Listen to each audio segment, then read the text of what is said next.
Good day. Today we're going to be discuss myotonic dystrophy.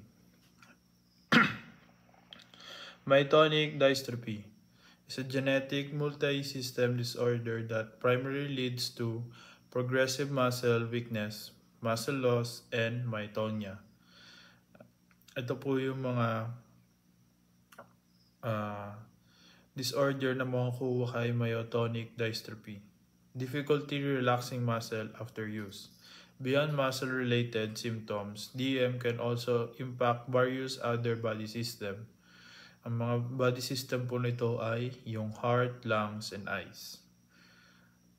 As of now, wala pong cure yung DM. However, with proper treatment and therapy po, ay pwede natin to ma-lessen and ma-guide ng ayos ang myotonic dystrophy para mas sumaba yung lifespan ng patient. Overview of myotonic dystrophy. Myotonic dystrophy is a complex inherited disorder primarily characterized by progressive muscle atrophy and muscle weakness. So, si myotonic dystrophy po ay na-inherit po natin sa ating mga pamilya po na disorder nila. Kumbaga, ito ay nanggaling na sa kanila at namamana po natin. Individuals with DM often experience prolonged muscle contraction known as myotonia, which makes it difficult for them to relax certain muscle after use. So, si myotonia dystrophy po ay lagi po nagko-contract sa mga muscle at yung tawag po doon sa sakit na yun ay myotonia. At nahihirapan po ang muscle natin na mag-relax after natin po ito gamitin. This condition presents a wide range of symptoms and can impact multiple body systems including skeletal muscle and heart muscle, which leading to muscle weakness and potential cardiac complication. So, pwede mong magkaroon ng cardiac complication kay myotonia dystrophy. Sa eyes, possibly causing cataracts and other vision problems. Kay cardiovascular system po, increasing the risk of heart rhythm disturbances. Kay endocrine system, affecting hormone production and regulation. Kay central nervous system naman po, potentially causing cognitive and behavioral issues. Types of myotonic dystrophy. So, bali mayroon po tayong dalawang primary forms of myotonic dystrophy. Number 1 po is myotonic dystrophy type 1 or si DM1, also known as Thaynard disease. DM1 is categorized into 4 subtypes based on severity and age of onset. Ang mga ito po, ang 4 subtypes po ni myotonic dystrophy ay si classic, mild, congenital, and si childhood, which madidiscuss po natin to later. Number 2 po ay si myotonic dystrophy type 2 or si DM2, also referred to as proximal myotonic myopathy. DM2 shares overlapping symptoms with DM1 but typically presents with milder symptoms. Understanding the difference between DM1 and DM2 is essential for accurate and diagnosis and management. So, pag inintindi po natin itong dalawang type ng DM, ay mas ma-accurate po natin yung pagda-diagnose kay patient and pagmamanage natin sa sakit ni patient na myotonic dystrophy. Who does myotonic dystrophy affect? So, sino-sino nga ba ang na-effect ni myotonic dystrophy? Myotonic dystrophy can affect people of all ages depending on the type. So, pwede po makuha ng iba't ibang ages ang myotonic dystrophy depende po sa type na ito. The condition is divided into several forms each with a typical age of onset. Pinakauna po dito ay si classic myotonic dystrophy type 1 or si DM1. Usually, nade-develop po ito ng ng individual in their 20s, 30s, or 40s. Sunod po ay C. Mild myotonic dystrophy type 1 typically affects adult between 20 and 70 years old. At madalas po ito lumalabas sa mga age na 40. Sunod po si congenital myotonic dystrophy type 1. Ito po, lumalabas na po ito sa panganak pa lang po. This form affects newborn and infants. Congenital means that the condition is present at birth. So, panganak pa lang po ay meron na po siyang myotonic dystrophy. Ang tawag po ditong, ang type po na ito ay C. congenital. Sunod po ay si childhood myotonic dystrophy type 1. Usually po, sisimula po ito around mga 10 years old po, impacting children during early development. At yung panghuli po natin ay si myotonic dystrophy type 2 or si DM2. Ito na po yung lumalabas mostly ay sa adulthood na po, with the average age of onset being around mga 48 years old and above. So, gano'n nga po ba ka-common si myotonic dystrophy? Myotonic dystrophy or si DM affect at least 1 in 8,000 people worldwide. Though its prevalence varies across different geographic regions and ethnic groups, ito po ang most common form of muscular dystrophy among people of European ancestry. So,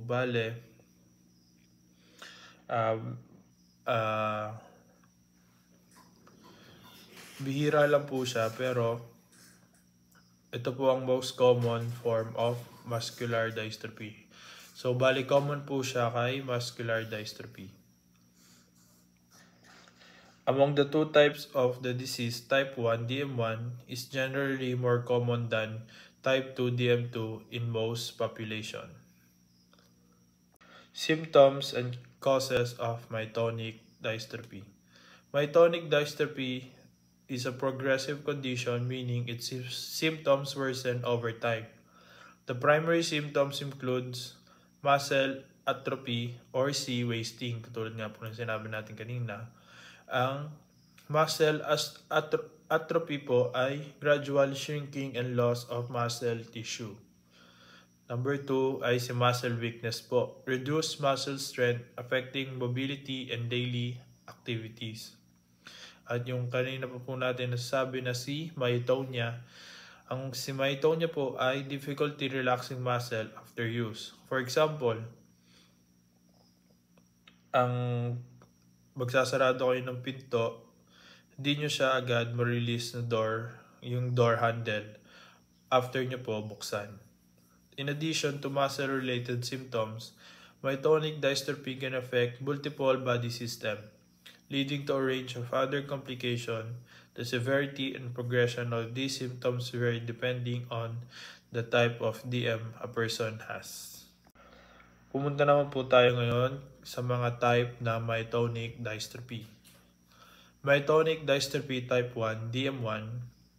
Classic myotonic dystrophy type 1 typically begins in adulthood. So, nakikita po ito usually sa mga adulthood with myotonia being the most noticeable early symptoms.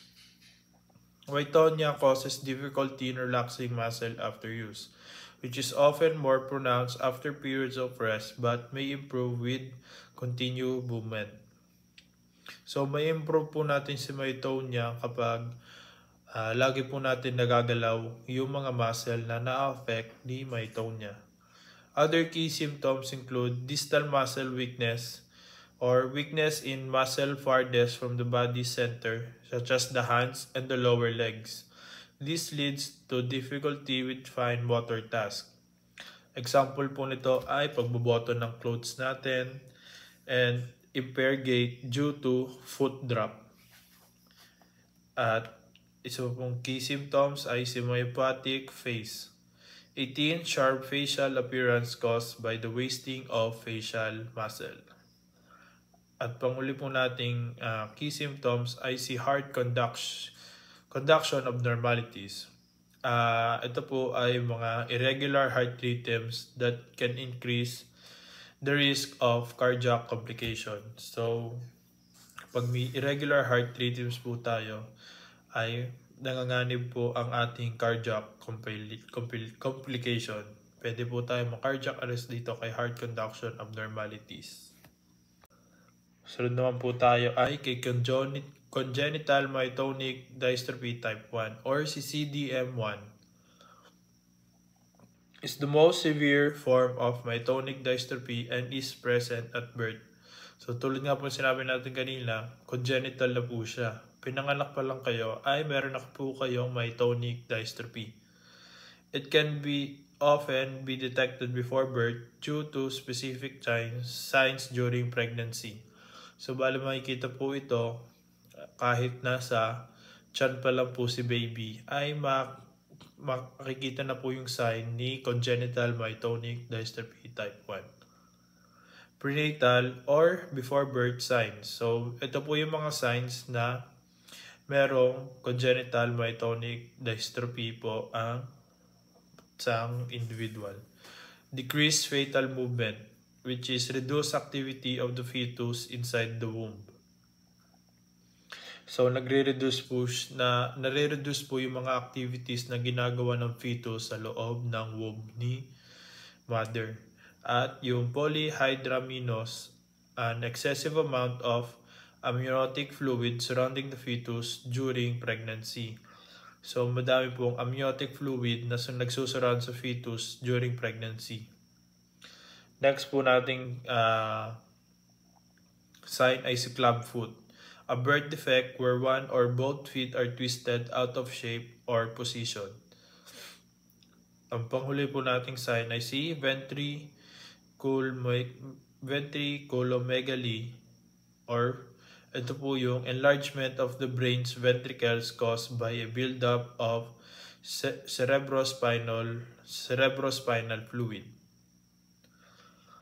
At ang postnatal po natin, yung after birth, ito na po yung symptoms in children and adults. Tented upper lip, a characteristic of facial appearance due to weak facial muscle. Ito pong tented upper lip ay ang characteristic po ng facial appearance natin dahil po weak ang ating mga facial muscle. Slurred speech or si dysarthria. Dysarthria po pala. Excuse me. Difficulty speaking clearly.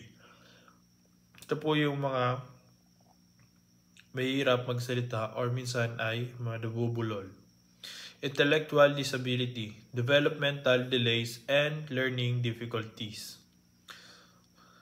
At ang panghuli po natin na symptoms ay decreased muscle tone or si hypotonia po ulit. Poor muscle strength and flappiness, which differs from the muscle stiffness na nakikita po natin sa ibang cases na myotonic dystrophy. Sunod po natin ay si mild myotonic dystrophy type 1 or is a less severe form of muscular dystrophy that primarily cause mild muscle weakness and contraction. So ito po ay mild muscle weakness lang and contraction.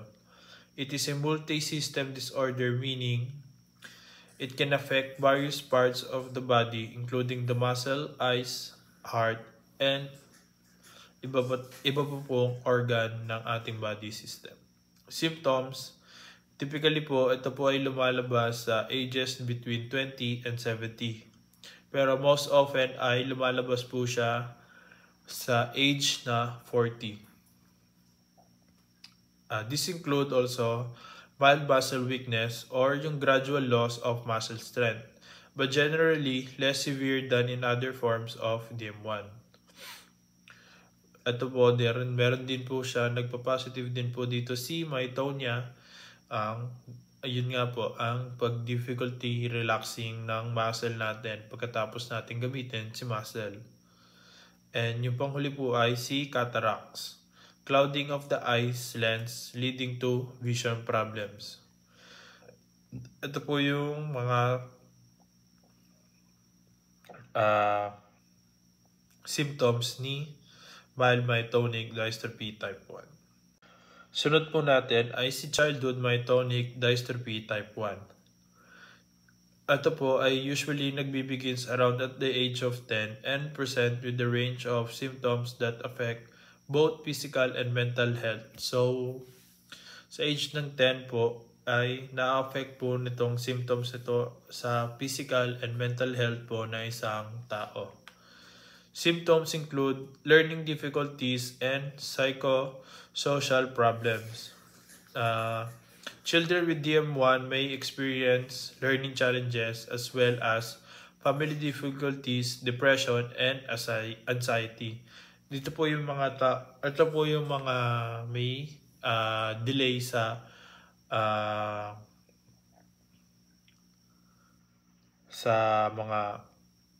learning po natin. And usually nagkakaroon sila ng depression and anxiety. Meron din po silang slurred speech or difficulty articulating words resulting in unclear speech. Ayun po yung nasabi nating sakit na, which is dysarthria.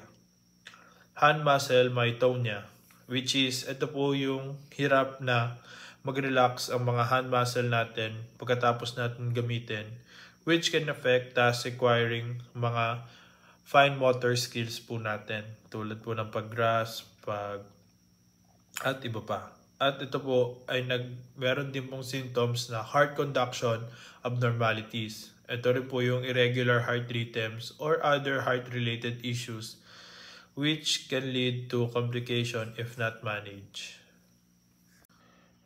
At panghuli po natin ay si myotonic dystrophy type 2 or si DM2.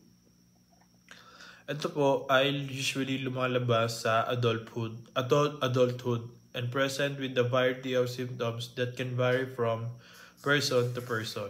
Symptoms include proximal muscle weakness or stiffness. Weakness or stiffness in muscle closer to the body center such as the shoulder, hips, and upper arms. Myofascial pain, pain in the muscle and the connective tissue that surrounds them. Early onset cataracts, clouding of the eyes lens usually developing before age of 50.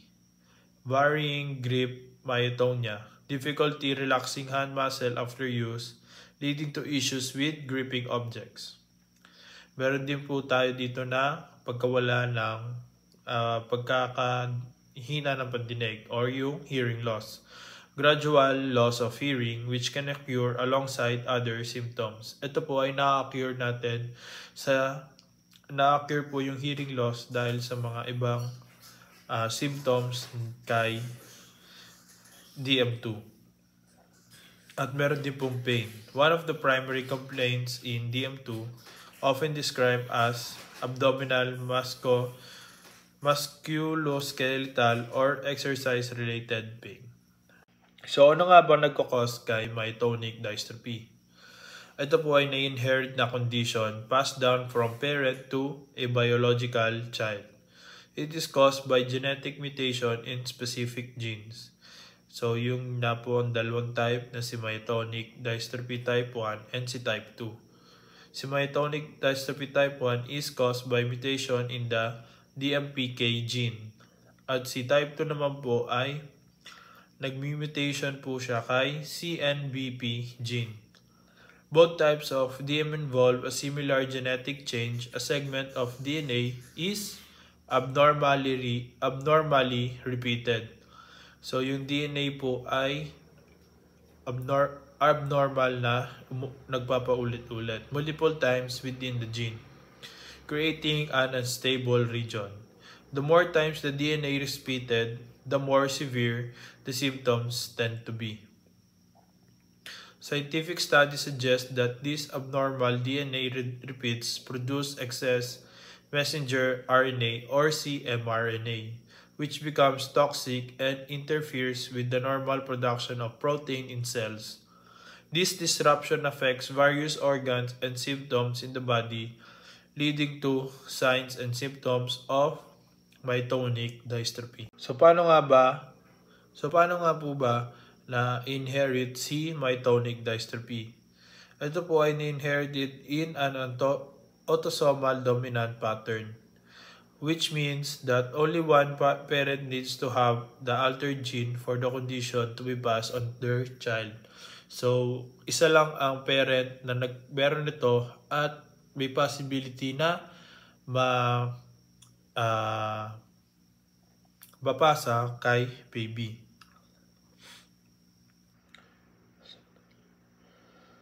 In autosomal dominant inheritance, half of the children of an affected parent will inherit the condition.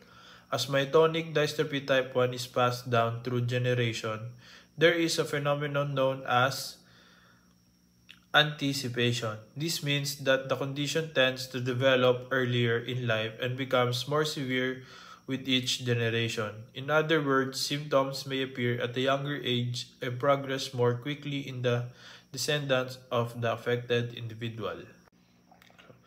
So, sunod naman po natin ay yung mga test or yung kung anong lab test ang pwede natin magawa kay myotonic dystrophy. Number 1 po dito ay si genetic testing is the definitive way to confirm a diagnosis of myotonic dystrophy. This test especially looks for mutation in DMPK gene or for DM1 and kay DM2 po ay si CNBP gene. If your healthcare provider is uncertain whether you have DM or another condition with similar symptoms, they may first recommend additional tests to help narrow down and diagnose before proceeding with genetic testing. This test, ang genetic testing po ay nag-include po kay creatine kinase blood test. Which ang ginagawa po ni creatine kinase blood test ay nagme-measure ng level of creatine kinase and enzyme released into the blood when muscle tissue is damaged. At meron din po tayong tinatawag na electromyogram or CMG.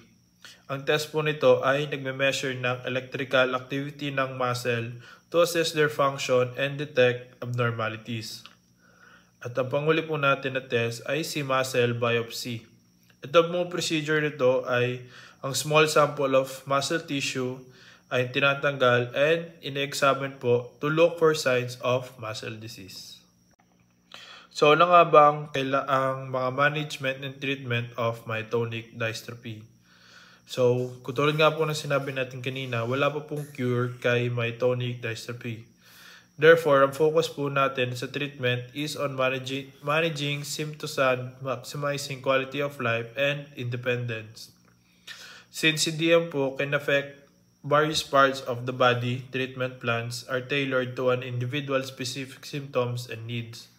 Some common treatments include meditation to reduce myotonia, drugs like ang ininom po ay si sodium channel blockers, si tricyclic antidepressant, benzodiazepines, benzodiazepines, or si calcium antagonist. May help reduce sustained muscle stiffness or si myotonia po. Sunod po ay si CPAP, Machine for Sleep Apnea. Ang continuous positive airway pressure machine may be used to help individuals who have sleep apnea, a common issue in DM. Sunod po ay si neurostimulants methylphenidate. A stimulant may be prescribed for individuals experiencing excessive daytime sleepiness. At meron din po si cataract surgery. Ito po yung surgical removing of cataract may be unnecessary. Ito po yung mga nagkakaroon ng impaired vision or nag-loss of vision po. Meron din po to kay diabetes treatment. As people with DM are at increased risk of diabetes dahil po sa insulin resistance. Treatment may involve oral medication or insulin to manage blood sugar levels. So kaya po nag-i-insulin yung may mga diabetic dahil ito po yung nagmamanage sa mga blood sugar levels natin. Tapos last po ay si synthetic testosterone for low testosterone. For individuals with male hypogonadism, or low testosterone. Synthetic testosterone may be prescribed. This is particularly common in men and people assigned male at birth with DM1 who often experience low testosterone level and erectile dysfunction.